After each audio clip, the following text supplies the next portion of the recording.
everybody. Thank you for tuning in. I'm Patton Oswalt, and you are watching live right now on Prime's YouTube, plus Twitter, TikTok, and if you're watching on my OnlyFans page, please hit that donate button. I need to resurface my deck. I'm Patton Oswalt, and I'm here with some of the cast. The cast is so massive, we had to break them off into smaller groups. So I got the hot group because I'm here with the cast of the new series, Lord of the Rings, The Rings of Power, which takes place right after Better Call Saul and right before Breaking Bad. So here, I'm going to introduce them. Some of these names are pretty amazing. Morfrid. Not bad. Morfid. Perfect. Morfid. Okay, Morfid. It's Charlie. Charlie. God, these names are crazy. Cynthia, Tristan, Maxim, Lloyd, Emma, and Leon. All right. All 8 of these people just had their. Was this everyone's first Hall H experience? Yes. Wow. Yes, it was. Well, they've all talked to our post-crisis counselors, and they're hydrated, and they're ready to answer some questions. But first, I just want to get your reactions. How did it feel to be on stage in Hall H, watching the trailer for the first time and watching how the fans reacted to it, because it was pretty explosive? Very, very special. Am I talking into this? Yeah, you're talking to your mics. It was extraordinary. I mean, I've never been in an auditorium with that many people, that much. I mean, you could feel the vibe from the room. The bass was so loud really on strong. all the clips. The People's boom, energy was the boom, yeah. Wow. A little shell-shocked, I think. A little shell-shocked? Damn. Yeah, well, we're going to show you the trailer in a second, but that is a rich, chocolatey voice on that guy. I'm going to be going to him a lot during this. I've been eating a lot of chocolate in New Zealand. Yes, Yeah. exactly. So let's let you guys watch what you didn't get to see in Hall H, the new trailer for Lord of the Rings, The Rings of Power. We thought the war, at last, was ended. Today, our days of peace begin. We thought our joys would be unending. We thought our light would never dim. The skies are strange.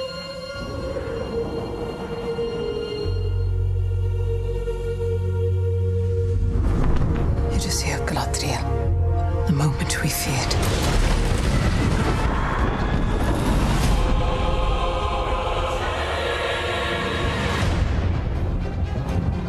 Evil does not sleep.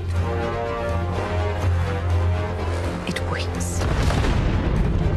Beyond the darkness, tempting shadow to bury us all beneath the mountain. He has not one name, but many.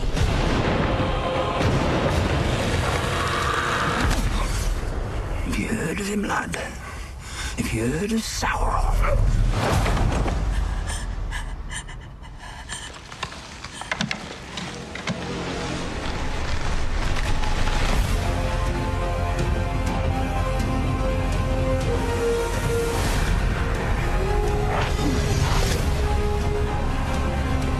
If the evil rising is left unchecked, it will take us all.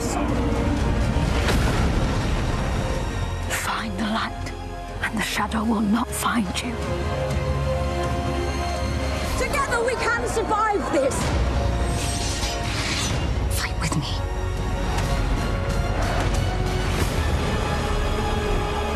Each of us must decide who we shall be.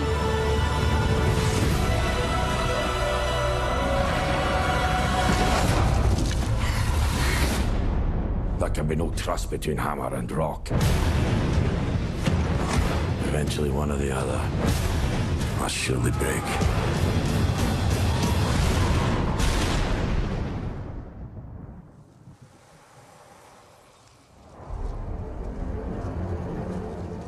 You have been told many lies of Middle-earth.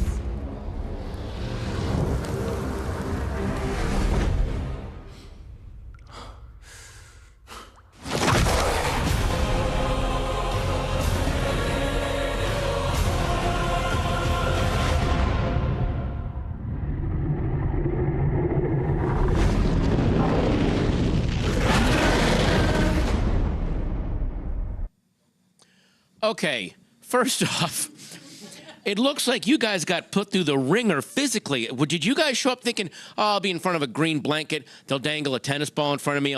You guys are getting thrown in the water and falling up. How much real practical stuff did you guys have to do in this? Was it pretty exhausting? I think there was a lot. I mean, I think for all of us, we all sort of did one form of training. We would do group sort of stunt training every morning, which started off from the most basic steps to then learning longer fight sequences. Yeah, you look like you were doing some pretty serious stunts in that. You're swimming away from a burning ship or something. I mean, I know that I'm assuming the gigantic monster fish was CGI, but you are in a tank swimming for your life. Like, was this a grueling shoot? What was the experience like overall for everybody? They have those sort of animals in New Zealand. You can get them. Oh, yeah. I didn't know that. Oh, that's great. Well, that must have really worked out. Yeah. Yeah, no, we were really lucky that so much of it was practical. We were actually doing it. Yeah, and the swimming, we were in this absolutely enormous tank, and I'd never swum in clothes. Oh, and I'd wow. never swum in a very long dress, and that was quite something. Oh, my gosh. Okay, well, that, again, the practical effects look insane. Now, there's a bunch of questions. You guys, I know you guys have already gone through the grueling Hall H question gulag. However, there are still some more for you guys. Starting with Lloyd. Yes. Oh. That's me. Lloyd with the chocolatey voice.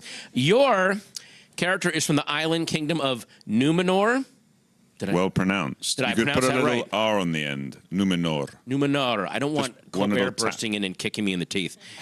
Can you tell us a little bit about Numenor and its history? Numenor, the island nation of Numenor, is Tolkien. Sorry, island nation of Numenor. Yeah, let's get it right. It's Tolkien's Atlantis, and where we find it at the beginning of the series is at the peak of civilization. It's sort of a combination of the Greek, Roman empires, Byzantium, and essentially, if you were to compare them to us today, they're superhuman. They've been a lot of the lineage is half elven from Elros, and therefore they live a long, long life, 300 years, 350 years.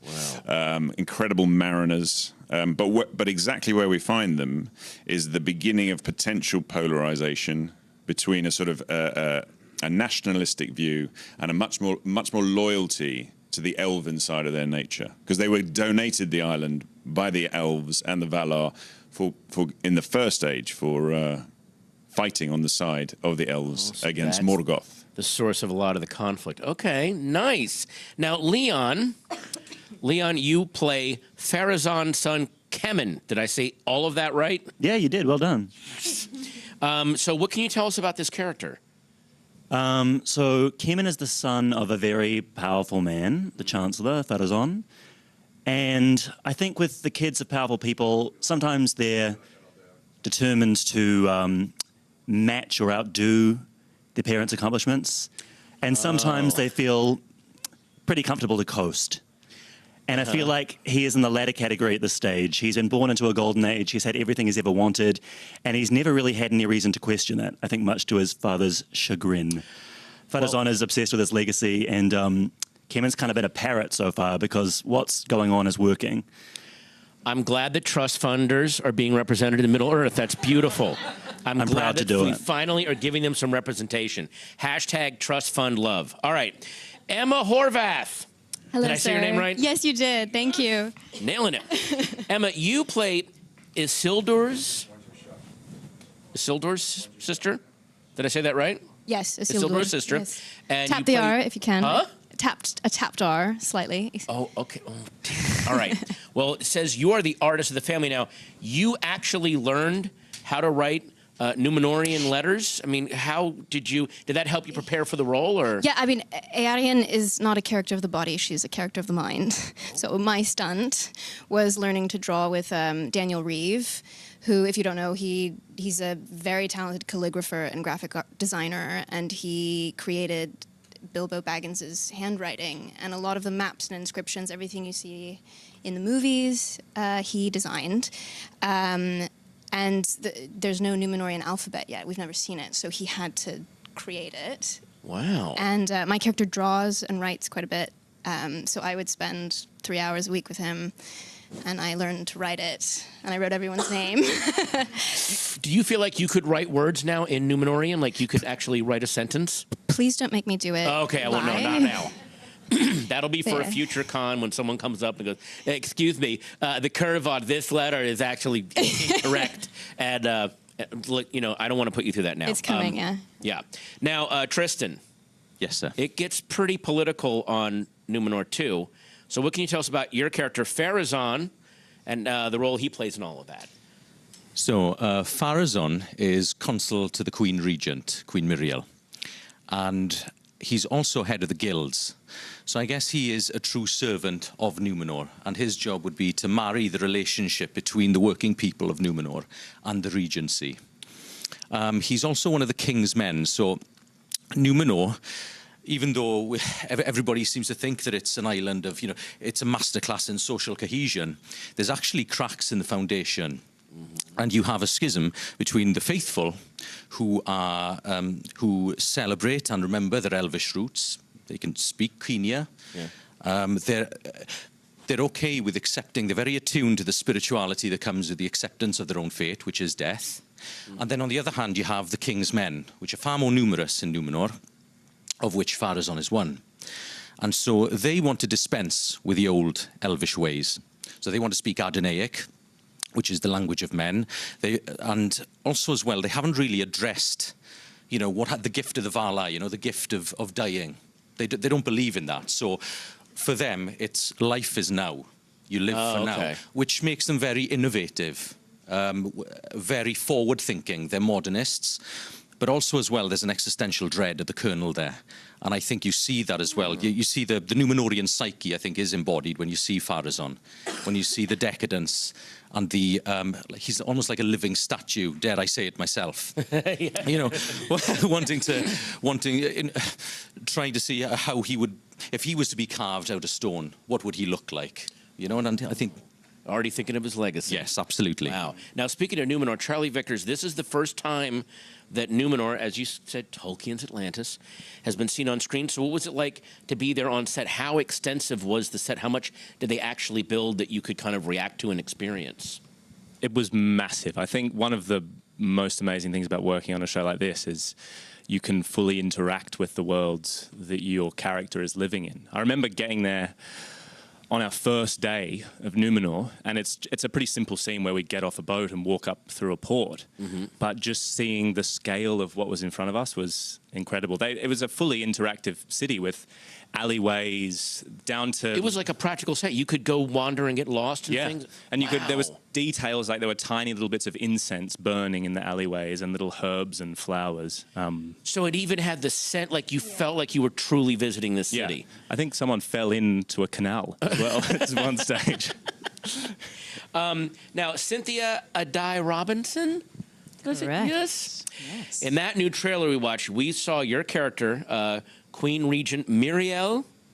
Miriel. It's that pesky tapped R again. But yeah, get this tapped R. I know. Well, you say, it is here the moment we feared. That is an incredible line. And the trailer kind of stops for a second so that line can land. Can you tell us anything more about what that line means to Miriel without spoiling stuff? How much can you say about that? I know we always feel like we have to speak in code a little bit. Yes, you're exactly. Trying to find the I know you're diplomatic walking a tightrope answer. right now. Yes. Well, definitely when viewers tune into the show, they will know exactly what it means. Okay. But I think, you know, in terms of where we find Queen Regent Miriel, there is that foreboding sense of, you know, something is about to happen, you know, that sense of worry. And so, you know, we see this civilization at its peak, but there are those sort of rumblings in the streets and just a sense of impending, you know, maybe it's doom, but just a sense that something is happening. And she's shifting. Wired into that. Very much so. Oh, wow. Yeah, but it is a great line. Yeah, it is. That's a really cool line. Now, Morfid, I don't want her to ask you about this because there have been some, I've been walking around, and this has happened to other friends of mine who have done superhero films, fantasy series. There's been some stunning cosplay already for Galadriel. And I know that the fans are really excited to see you kind of step into the shoes. So these two questions. How was it preparing to take on such an iconic role? And this has happened to a couple of friends of mine. Have you seen any cosplays where you're like, oh, that costume's actually better than the one I wore? Like, that's happened to a couple of friends. Like, we should use that one. So what's that experience been like? It's been just a dream. I grew up with these books and these stories, and definitely pretended to be like most of the characters in the films at different times. I think there's probably some embarrassing video footage of that somewhere. The cosplay is just incredible. And actually, when we were making Galadriel's armor, Kate Hawley, who designed it all, she loves all that stuff, and she was like, I'm going to make it difficult for them. I'm going to make them really have to work. And so when I see this cosplay, I'm like, I know what a feat it is. And yeah, it's such an honor. Right. That's right, because they've got to build it. They've got to reverse engineer it from stills or like a 2-second clip. They've got to somehow try to put that together. Yeah, there was one person who made the armor just from an image, which... Wow. Just incredible.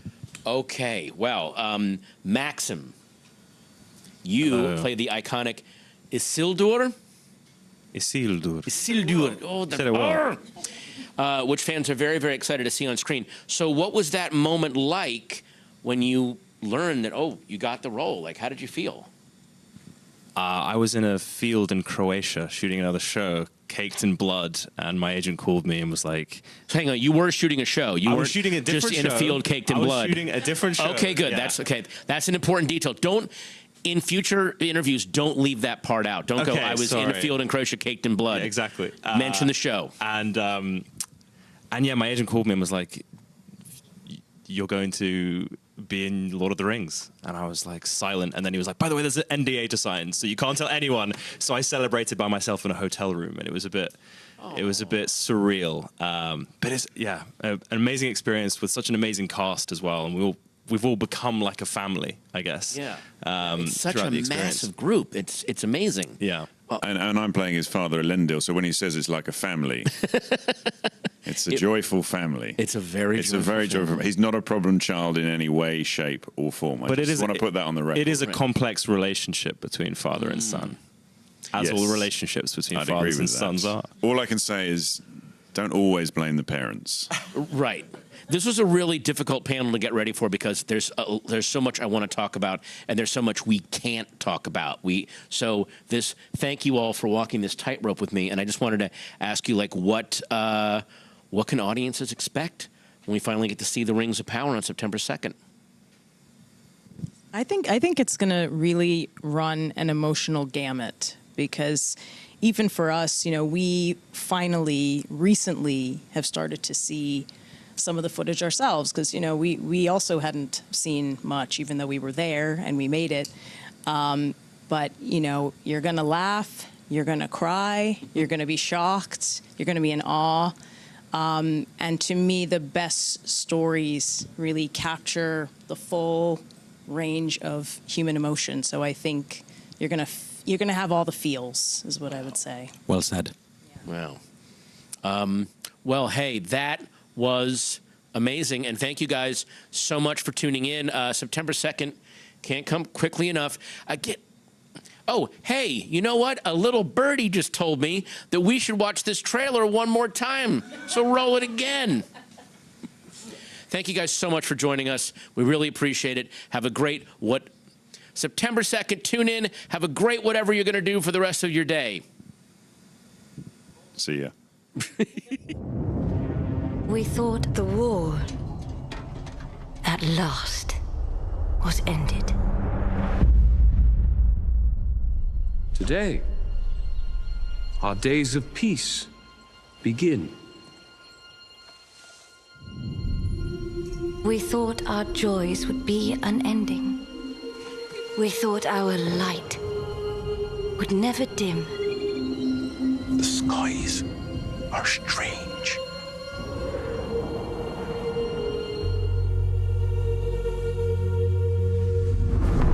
You just hear Galadriel, the moment we feared.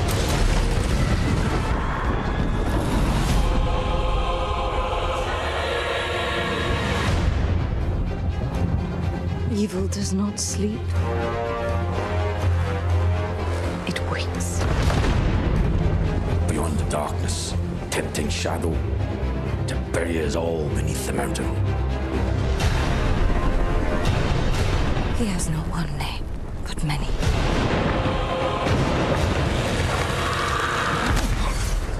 Have you heard of him, lad? Have you heard of Sauron?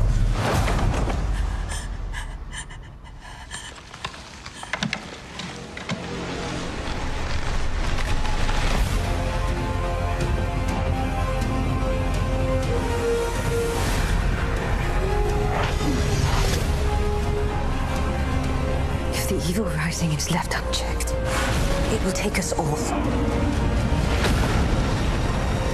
Find the light, and the shadow will not find you. Together we can survive this! Fight with me.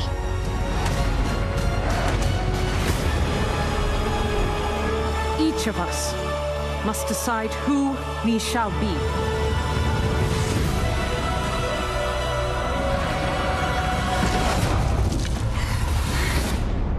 There can be no trust between hammer and rock. Eventually, one or the other must surely break.